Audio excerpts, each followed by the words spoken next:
I specialize in vehicle design and kind of vehicle modification. And that's kind of where my true passion lies within this industry. It's cars and seeing what can be done with cars.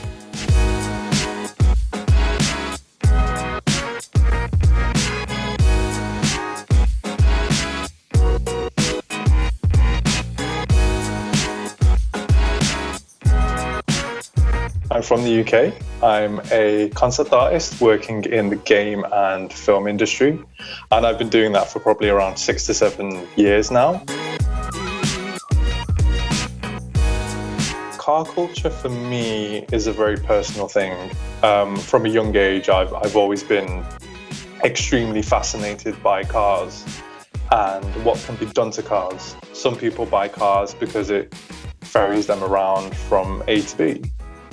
But then you have this other side to car culture where people buy cars because it's almost an extension of themselves.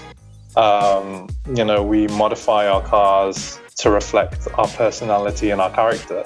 And I think that's something that I've always admired about the car world and car culture, because it is essentially a reflection of yourself. And it's just something very inspiring, it inspires you to see how far you can push boundaries.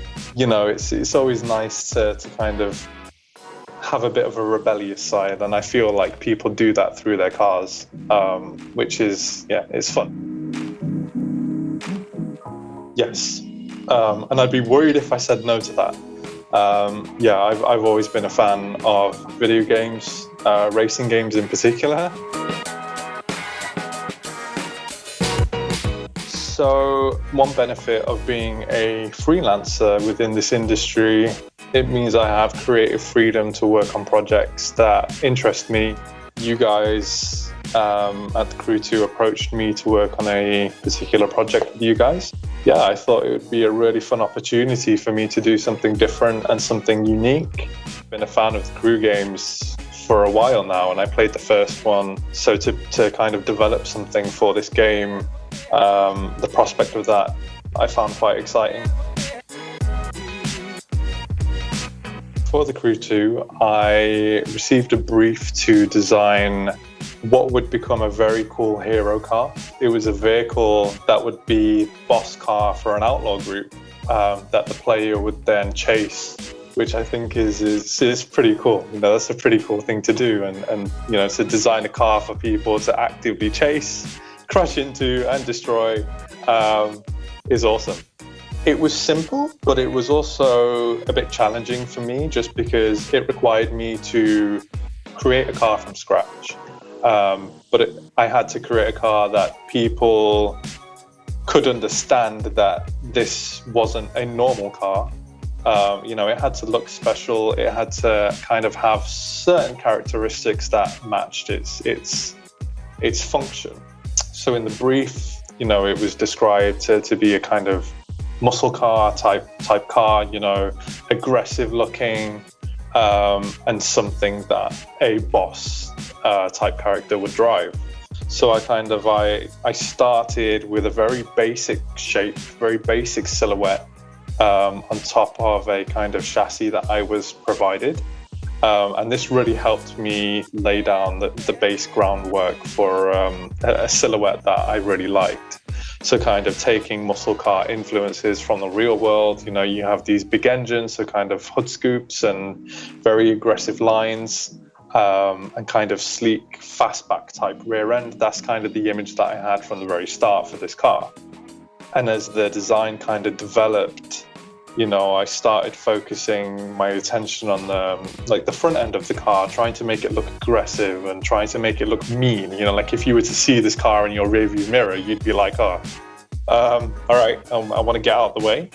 The brief kind of enabled me to explore lighting, which, if you know me in my personal work, I really enjoy playing with lights on cars in the sense of making something different, making something futuristic or a little bit sci-fi-esque.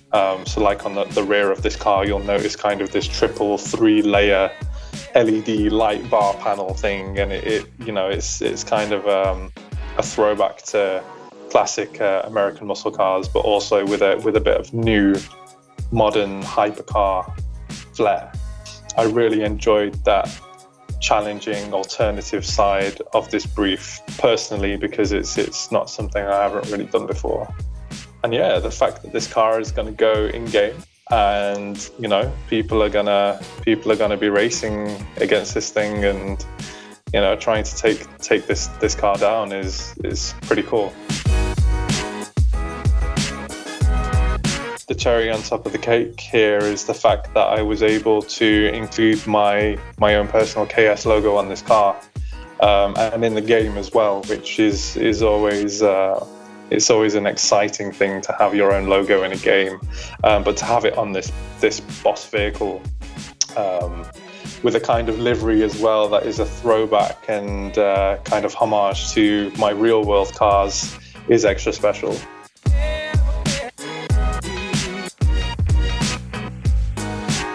I think it has to be a very special green BMW E30 featuring my own kit that I designed, which we showcased at SEMA show last year, built by a very talented team in the US, Rebellion Ford Racing. They went above and beyond with this car. You know, it has a very alien-looking engine at the front and kind of intake setup. Yeah, I think that's probably to date my favorite creation. 3D isn't something I was always doing. For the longest time, I was using 2D to create my projects. But it's always been a kind of almost a form of meditation for me.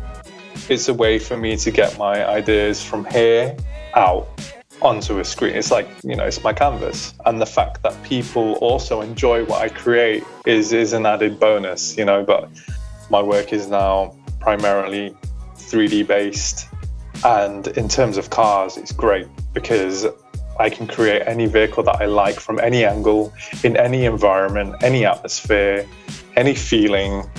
It's just something I really enjoy and I'm really passionate about. And furthermore, it's enabled me to bring my creations to life also. So for those that don't know, I also own my own body kit company, LTO. And I started this 2 years ago now. And kind of since then, I've had more projects come to life, and it's a crazy feeling. But I think the main part of this, and the reason why I still continue to do it today, is because it inspires others. Well, you're pushing boundaries that people didn't really think, you know, you could go past, and especially in real world creation. And that's why sometimes my concepts are so crazy, and you look at that and you're like, how on earth would you drive that? I think it's when you go too far with design, yes, it's not real world ready, but that doesn't mean that it hasn't inspired someone to push their car to a certain level that they previously didn't think they could. And that's what I really enjoy about 3D. It's just the possibilities there are endless.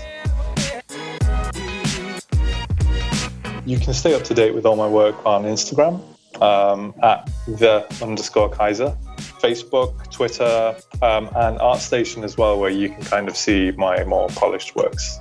Oh, and YouTube. I post time lapses there. You can see how I create my work, so that might be beneficial to some people, or, you know, be of some interest.